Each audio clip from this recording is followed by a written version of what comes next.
ऐसा क्या हुआ था कि उस शाम एक बहू ने अपनी ही सास से घर के दरवाजे पर खड़े होकर कह दिया, माँ, आप आज घर के अंदर नहीं आ सकती। ये शब्द किसी झटके में या गुस्से की आग में नहीं बोले गए थे, ना ही ये किसी पुरानी दुश्मनी का हिसाब था।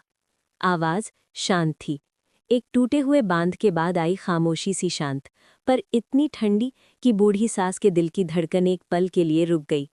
घर के बाहर मटमैले प्रकाश में शारदा देवी, कभी इस घर की मालकिन, उस दरवाजे को देखती रहीं।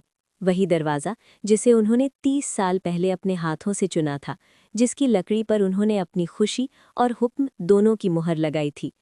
आज वो दरवाज़ा एक अभेद्य दीवार बन गया था। मोहल्ले में खबर आग की तरह नहीं, बल्कि एक घातक फुसफुसाहट की तरह फैली। कलयुग है, बुढ़ापे में सहारा छीन लिया।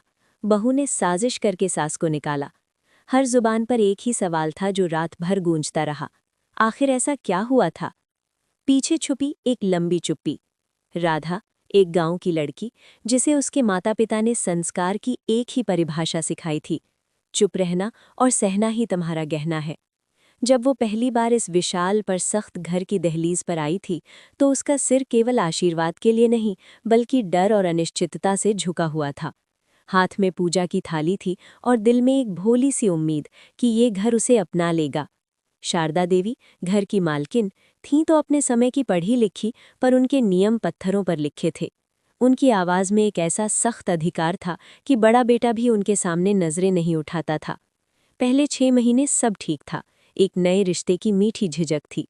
फिर राधा गर्भवती हुई। पूरा परिवार, खासकर शारदा देवी, वारिस की उम्मीद में थे, एक बेटे की उम्मीद में। घर में रोज पुत्र प्राप्ति के लिए पूजा होने लगी।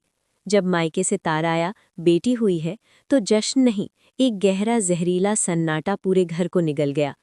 राधा को याद है, शारदा देवी के चेहरे पर निराशा की एक लहर दौड़ी थी, जो तुरंत तिरस्कार में बदल गई। उन्होंने बस इतना कहा, अपनी आवाज में हिकारत घोलकर, लड़की। बस यही एक शब्द, एक प्रश्नवाचक तिरस्कार, राधा की आने वाली जिंदगी की दिशा बदलने के लिए काफी था। बेटी का जन्म, बहू का अपराध। उस दिन से राधा एक माँ कम, एक अपराधी ज्यादा बन गई। उसकी बेटी का जन्म उसके माथे पर नाकामी का ठप्पा था। अब उसके हर काम में नुक्स निकलने लगा। सुबह का नाश्ता, तुम्हारे हाथ में स्वाद नहीं रहा राधा। घर की सफाई, घर में धूल है, ये क्या परवरिश दोगी अपनी बेटी को। पति का ध्यान, तुमने उसे अपनी मुट्ठी में कर लिया है, इसीलिए वो माँ से दूर हो गया है। जब शारदा देवी की दोनों बेटियां, यानी राधा की ननंदे, अपने बच्चों के साथ आती थीं, तो राधा का वजूद मिट सा जाता था। ननंदे अतिथि थीं और घर उनका विश्राम गृह।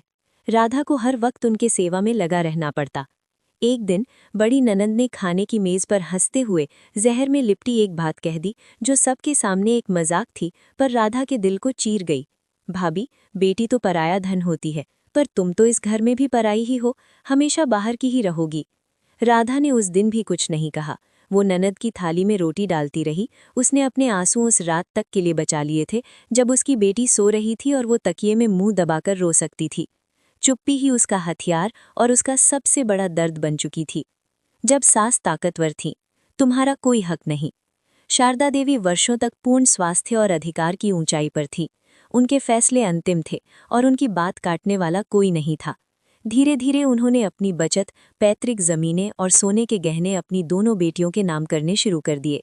वो कहती थी, बेटे तो कमा लेंगे, बेटियों का घर बसना जरूरी है। एक शाम जब शारदा देवी पूजा कर रही थी, राधा के पति ने, यानी उनके बेटे ने, डरते डरते पूछा था, माँ, आपने सब कुछ दीदियों के नाम कर दिया, इस घर में राधा और मेरी बेटी का क्या, कुछ हमारे लिए भी? शारदा देवी भड़क उठी। उनकी आवाज़ पूरे घर में गूंज उठी। बस, बहू के बहकावे में आकर मुझे ही मेरी जिंदगी के फैसले सिखाएगा? इस घर में उसका कोई हक नहीं है। वो कल आई है, कल चली जाएगी। राधा ने दरवाजे के पीछे खड़े होकर वो सब सुना। उस पल उसे साफ समझ आ गया था कि इस घर का दरवाज़ा उसके लिए कभी पूरी तरह से खुला नहीं था। वो सिर्फ एक किराएदार थी, जिसका वजूद घर के मालिकों की दया पर टिका था। वक्त का पलटना, हिसाब का दिन। समय, जैसा कि सब जानते हैं, किसी का सगा नहीं होता। अगले 10 साल में सब बदल गया। शारदा देवी की कमर झुक गई, उनके घुटनों में गठिया का असहनीय दर्द रहने लगा और उनकी सख्त आवाज़ अब तकलीफ में बदल चुकी थी। उन्हें लगा अब बेटियां आएंगी। वो बीमार पड़ी तो उन्होंने बड़े प्यार से बेटियों को फ़ोन किया, पर जवाब ठंडा और स्पष्ट था, माँ, हमें माफ करना, हमारे पति दामाद का काम ज्यादा जरूरी है, हमारे पास समय नहीं है। माँ, आप बेटे के पास चली जाएं, वही आपका ख्याल रख सकता है। एक बेटी ने तो साफ शब्दों में मर्यादा का पाठ पढ़ा दिया। माँ तो बेटी के घर का पानी भी नहीं पीती, आप वहां सुरक्षित रहेंगी। शारदा देवी ने अपने ही शब्दों की गूंज सुनी। उन्हें लगा ये कैसी ममता है। एक सुबह लाचार होकर शारदा देवी अपना एक छोटा बैग लेकर बेटी के घर पहुंची। उन्हें भरोसा था कि बेटा और बहू चाहे जितने भी नाराज हों, लेकिन दरवाज़ा तो खुलेगा ही। भारतीय संस्कृति में माँ को बाहर नहीं रखा जाता। वो दरवाजे पर खड़ी थी, बैग जमीन पर रखा था। उन्होंने दरवाज़ा खटखटाया। अंदर से एक शांत अविचलित आवाज़ आई। ये आवाज़ बरसों के मौन और अपमान को निचोड़ कर निकली थी। ये राधा की आवाज़ थी। माँ, आप आज घर के अंदर नहीं आ सकती। उस पल शारदा देवी को बरसों पुराने वो शब्द याद आए जो उन्होंने राधा को दिए थे। ये घर तेरा नहीं है, तू बहू है, बेटी नहीं, तुझे कोई हक नहीं। आज वही घर उनके लिए भी पराया हो गया था। उन्हें लगा जैसे समय ने उन्हें उसी कटु सत्य का आईना दिखाया है जो उन्होंने दूसरों के लिए गढ़ा था।